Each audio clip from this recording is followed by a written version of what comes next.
100 रुपया के आशीर्वाद शानदार। लेकिन गुरुजी गीत है बा गुड्डू वाली भैया के। हाँ मेरे गुड्डू भैया आए गए, इनकर मनपसंद गीत था। स्वर्गीय हैदर अली गुरुजी गावत रहलन।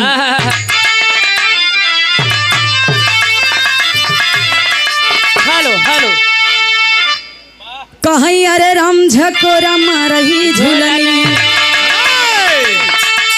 हमारे दादा लोग बैठे लोगों ने इनकर से पसंदीदा गीत है।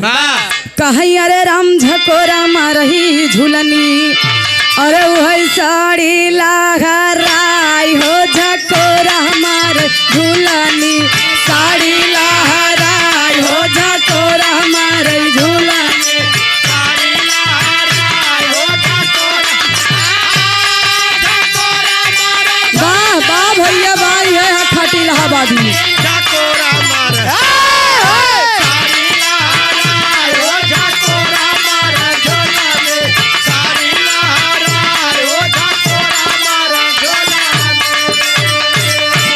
लेकिन गीत के छोड़ा समय कम है ये भैया।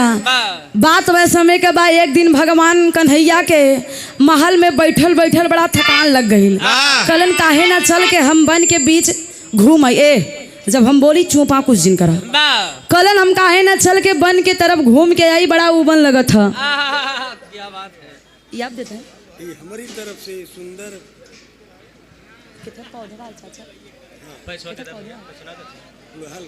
अच्छा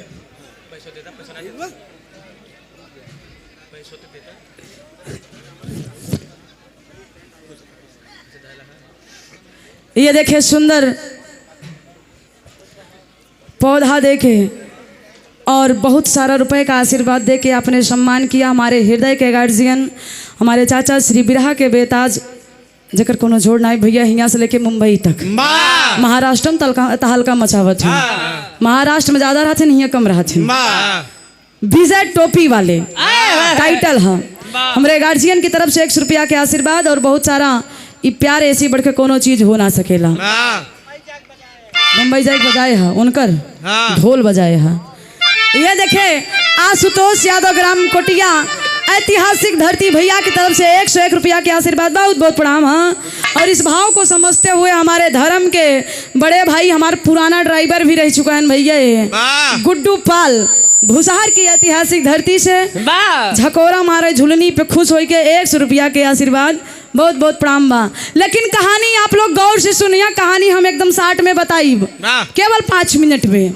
भगवान कन्हैया चल देलन जंगल की तरफ, और जाके सवेरे से जब शाम हो गई तक भगवान कन्हैया के बड़ा आलस लगे लगल, नींद आइल बा। सोचलन कि तनी देर विश्राम कर ली, फिर चलल जाई आगे की तरफ। जब एक पेड़ के छाया में बैठ के विश्राम करे लगलन तो होत कहा गुरुजी कहना है,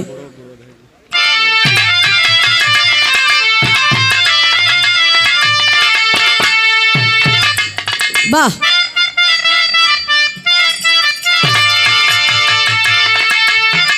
अरे राम घूमई के बीचे बनवा, अरे राम घूमई के बीचे बनवा, तो गहिले भगवान हो घूमई के बीच बनवा, गहिले भगवान हो घूमई के बीच बनवा।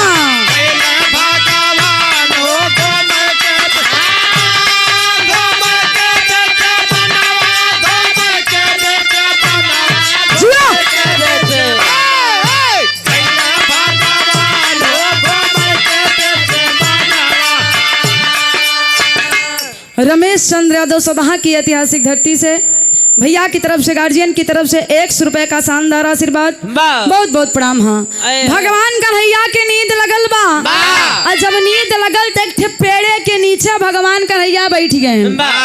जब वो पेड़वा के नीचे बैठलन तो उनके तनी सा नींद और गोड़वा एकवा पैरवा उठा के हाइसना करके धो लेलन। और भगवान कन्हैया के पैर में मड़ी लगल रहे, और मड़ी के जोन प्रकाश बहुत दूर तक जात रहे।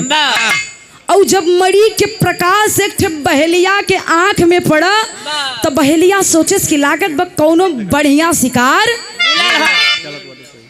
और हिरन के नेत्र समझ के बहेलिया कंफ्यूजन में कैले का बा गुरुजी। इसी भाव पे देखें श्री राम सिंह यादव कोटेदार सदहा की धरती से 100 रुपए का आशीर्वाद और सम्मानित गार्जियन जवाहरलाल यादव प्रवक्ता काशी प्रसाद गार्जियन की तरफ से 100 रुपए का शानदार आशीर्वाद। सकल पंच के नमस्ते प्रणाम बा। भइल का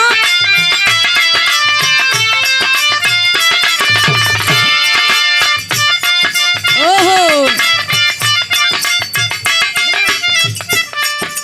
बहना वाला गात राधे कृष्ण के पुकारे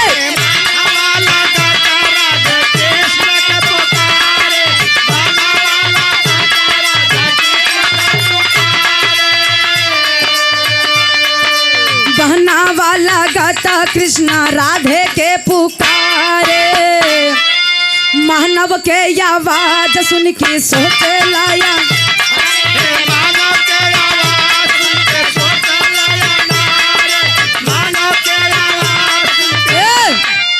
भाई लाल यादव सदहा की ऐतिहासिक धरती से 100 रुपया के आशीर्वाद।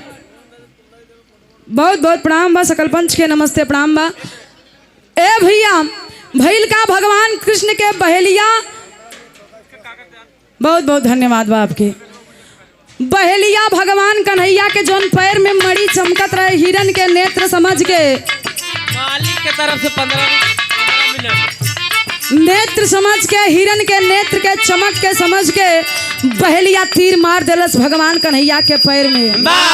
जब तीर लगल बा तो भगवान कन्हैया से मुख से एक ही आवाज निकलल बा बाबूजी। वो आवाज का है राधे के। कहल जाला जब आदमी ज्यादा कष्ट में होला या ज्यादा खुशी में होला तो सबसे जो दिल के करीब रहेला वही के पुकारेला।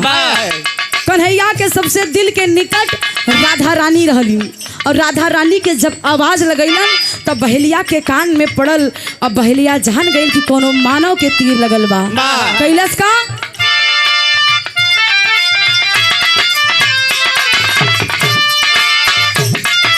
मानव के आवाज सुन के सोचे लाया नारी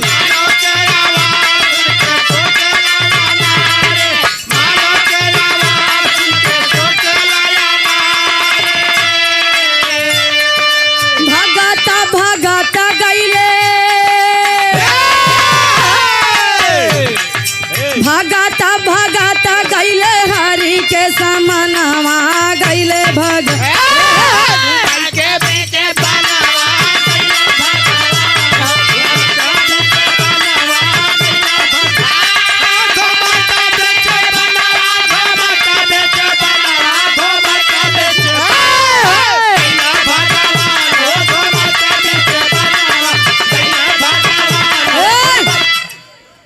ये देखिए सम्मानित श्री राम लखन यादव मास्टर साहब ग्राम चांदपुर प्रतापगढ़ की ऐतिहासिक धरती से 201 रुपए का शानदार आशीर्वाद। पैर छू के प्रणाम बा। सकल पंच के नमस्ते प्रणाम बा। चांदेपुर तो है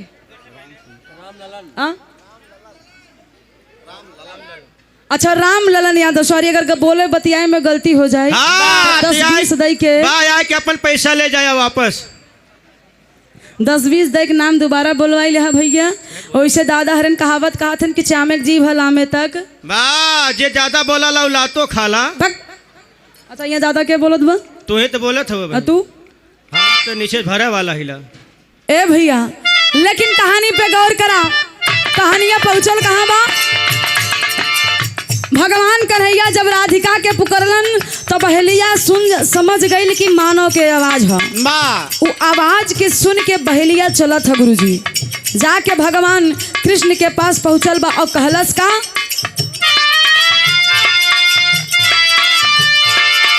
प्रभु से कहे कि माफ कई दान दानी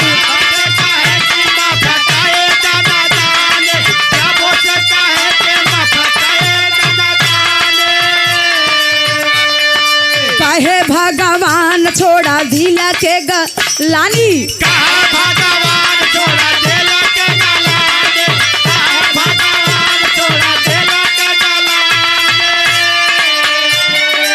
हम हई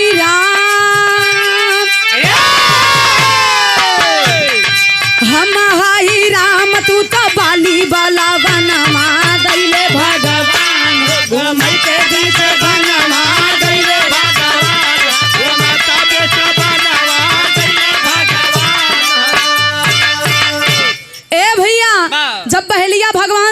के देखे तो आंख से आंसू गिरावे लगल। टप टप आंख से आंसू गिरत बा।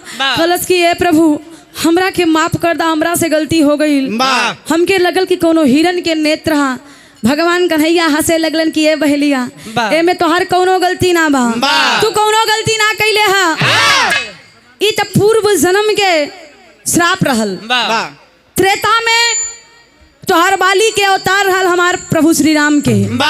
जौने समय हम तोहरा के एगो पेड़ के पीछे से तीर मरले रहली, तू अंतिम बार हमरा से कला कि प्रभु हमके वरदान दे दा, जौने प्रकार से आप हमके मरले हुआ, हमके तीर मरले हुआ, वही तरह से हम आपके भी मारे चाहत हई। वह समय हम तोरा के वरदान देली कि आवे वाला द्वापर में एगो बहेलिया के अवतार होई, तारू बहेलिया रूप में हमरा के हमरे पैर में और वही तरीका से छुपके से अनजान में ही तीर मरवा और हम ई दुनिया से अपने लोक में जाई। सम्मानित डॉक्टर राम शिरोमणि यादव, गीतानगर चांदपुर, वरिष्ठ सपा नेता, हमारे गार्जियन की तरफ से 100 रुपए का शानदार आशीर्वाद। बड़ा ही सम्मान कैलन, बड़ा ही अच्छा आपके व्यवहार बा। कैसे कि जब हमने अले तो बड़ा ही सम्मान मिलल। बहुत बहुत प्रणाम, आशीर्वाद के चाह रही कहना है गुरु जी। हेलो, एक सूचना है। यहाँ जब भगवान कन्हैया बहेलिया के समझौलन कि बहेलिया अब यहाँ पे ज्यादा अफसोस करे के बात ना बा, एगो हमार छोटा से काम कर दा। कलश की प्रभु आदेश दी, कलश जाके 5 पांडव के बुलवा के हमके अंतिम दर्शन हमार करवा दा। बहेलिया चलल बा 5 पांडव के, अर्जुन के साथ में 4 भाई के लेके आइल हा। अब भगवान कन्हैया के जब अंतिम दर्शन कैलन, हाथ जोड़ के कन्हैया कलन सुना समय बहुत हो गई बा, हमार अंतिम और आखिरी समय चल था। एक ठे काठ के पेटी में हमरे इस शरीर के लेटा के समुद्र मार्ग से प्रवाहित कर दा। 5 भाई के आंख से झरझर आंसू गिरत बा। ए बाबू भगवान कन्हैया समझा के और एक ठे काठ के पेटी बनवा के अर्जुन जी कन्हैया के शरीर के समुद्र मार्ग से प्रवाहित करत हुवन। सम्मानित गार्जियन गौरी शंकर यादव, छाना पार की धरती से 100 रुपए का आशीर्वाद। गीतानगर की ऐतिहासिक धरती से बहुत बहुत प्रणाम, आशीर्वाद की प्रतीक्षा रहे। समर बहादुर यादव, एडवोकेट, ग्राम अमुआही पट्टी, प्रतापगढ़ की ऐतिहासिक सरजमी से 200 रुपए का शानदार आशीर्वाद। पैर छुके प्रणाम बा, सकल पंच के नमस्ते प्रणाम बा। कहना है गुरु जी।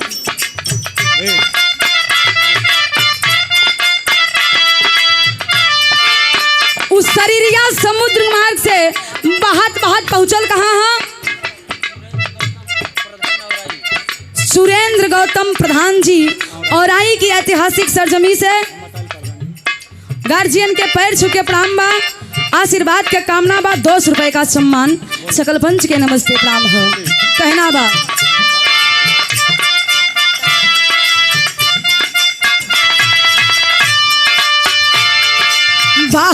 बहत पहुँचे उड़ीसा नगरिया,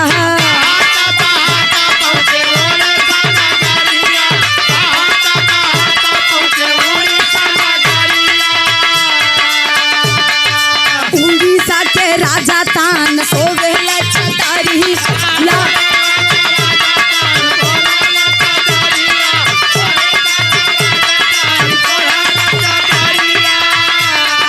रहतिया में राजा के रतिया में राजा के देखा वही हर सपना गईले भगवान के बीच बनवा गईले भगवान हो।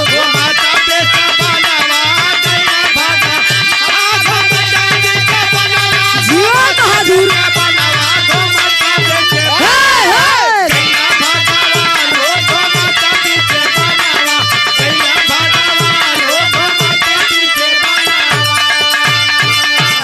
मात्र 2 मिनट और बचल भाई कहानी में। ए भैया भगवान कन्हैया के जोन पार्थ शरीर आरु काठ के पेटी से बहात आइल कहमा बा उड़ीसा नगर में। उड़ीसा नगर के राजा के रात्रि में सपना दिखा देलन कन्हैया जी कि तोरे नगर में हमार प्रवेश हो गईल बा, आके नदी के किनारा से मेरे शरीर के निकाल के ए भैया, राजा उस सपना के सत्य मान के अपने सेना के साथ नदी के किनारे पे उलन तो देखत हुए एक काठ के पेटी किनारा पे लगल है। उ काठ के पेटी के जब खोललन तो देखलन कन्हैया के शरीर और शरीरिया दोनों पैर दोनों हाथ में सड़न पैदा हो गई। और कन्हैया कहलन कि राजा अब देर मत करा, हमरे शरीर में हाथ पाँव में सड़न पैदा हो गई बा, एगो निवेदन है आपसे कि हमरे हाथ और पाँव के बहुत जल्दी आप काट के एके अलग कर दी। राजा भगवान कन्हैया के आदेश पाके कैलन का गुरुजी,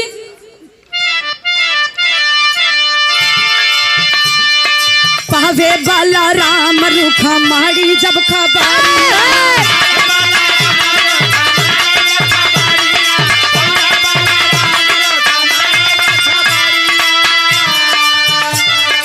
हाथ पाँव काटी बैठे पूरी के मझरिया।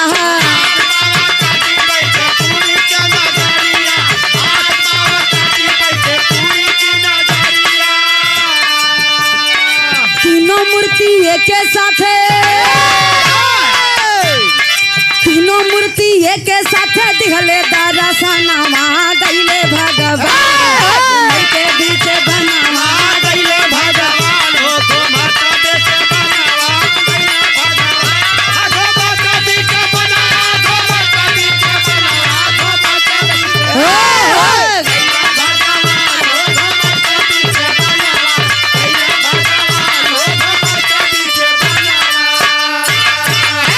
बिरहा जगत के युवा कलाकार जोन तहलका मचा देले हुए अबे रात्रि में कार्यक्रम रहल भैया के सुनील यादव प्रतापगढ़ से बिरहा के बड़े सुंदर कलाकार हैं और दादा राम कैलाश के वो बहु नाती लागत है। ए भैया नाती नहीं पनती लागत है। बहुत बहुत प्रणाम है, बहुत सारा रुपया के आशीर्वाद मालिक करे तोरे गायकी में चार चांद लागे और सकल पंच के नमस्ते प्रणाम। हाँ, राजा भगवान कन्हैया के हाथ और पांव काट देलन और यार खबर गईल बा बलराम और रुक्मणी के। जब बलराम रुक्मणी अइलन कन्हैया के रूप देखलन तो आंख से आंसू झरझर गिरावे लगलन कि हे प्रभु जब आप ही के हाथ पांव ना रही तो हमनी के रह के का करी। तीनों मूर्ति एक ही साथ एक ही स्थान पे दर्शन देलन। वो स्थान के नाम का रहे गुरुजी, आखिरी लाइन चला था।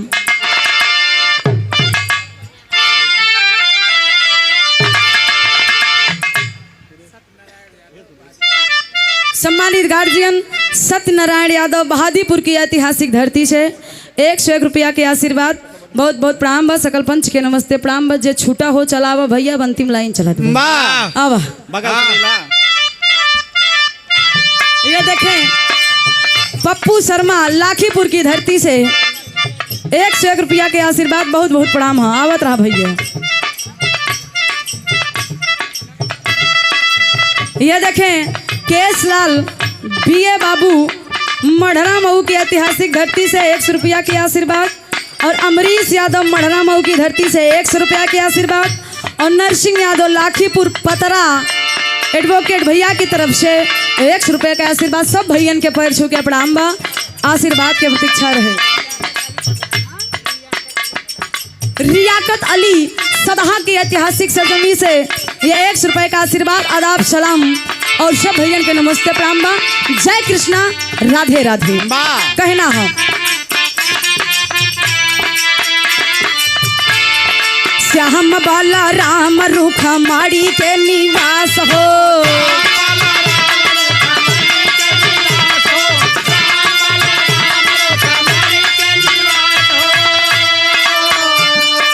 जेके जगन्नाथ पुरी जाने सब खास हो।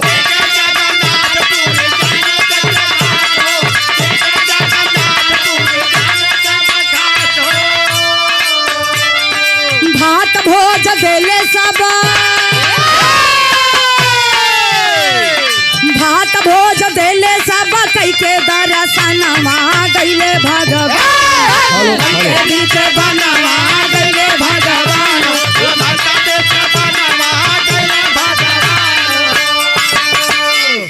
श्याम बलराम रुक्मणी के निवास हो, जेके जगन्नाथपुरी जाने सब खास हो। जगन्नाथपुरी ऐसा स्थान में जहाँ तीनों मूर्ति एक साथे दर्शन देलन वाह। जौने स्थान से आज भी लोग जाने जगह जगन्नाथपुरी के नाम से कहे जाला।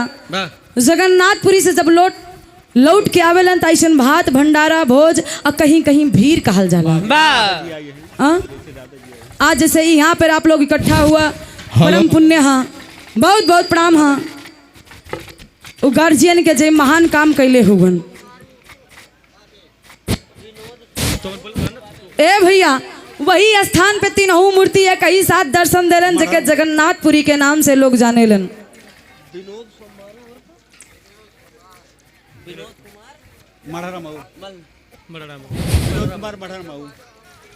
मढ़रा मऊ विनोद कुमार मढ़रा मऊ भैया की तरफ से गार्जियन की तरफ से 51 रुपए का सादर आशीर्वाद।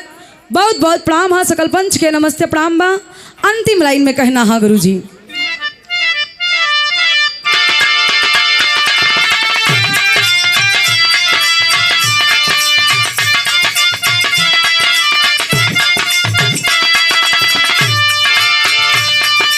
गुरुवर बिहारी यटपट वेद के लिखना गुरुवर बिहारी यटपट वेद का लिखना गुरुवर बिहारी यटपट वेद का लिखना ओ पी श्री राम कैले गया कबीर ओ पी श्री राम कैले वेद का रचना ओ पी श्री राम कैले वेद का रचना ज्योति गाया कभी चाहे अरे ज्योति गाया कभी चाहे ले दर्शनवा अरे गईले भगवान हो अरे गईले भगवान हो। सम्मानित गार्जियन झुल्लूर यादव सदा डॉक्टर गार्जियन की तरफ से 51 रुपए का शानदार आशीर्वाद। बहुत बहुत प्रणाम बा कि गईले भगवान हो अरे राम गईले भगवान हो घूमई के बीच बनावा गईले भगवान हो। जिया बहादुर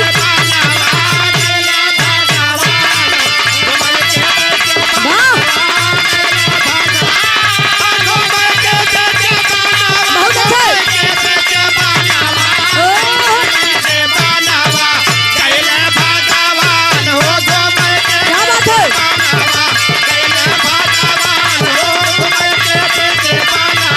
अरे गईले भगवान हो घूमई के बीच बनावा।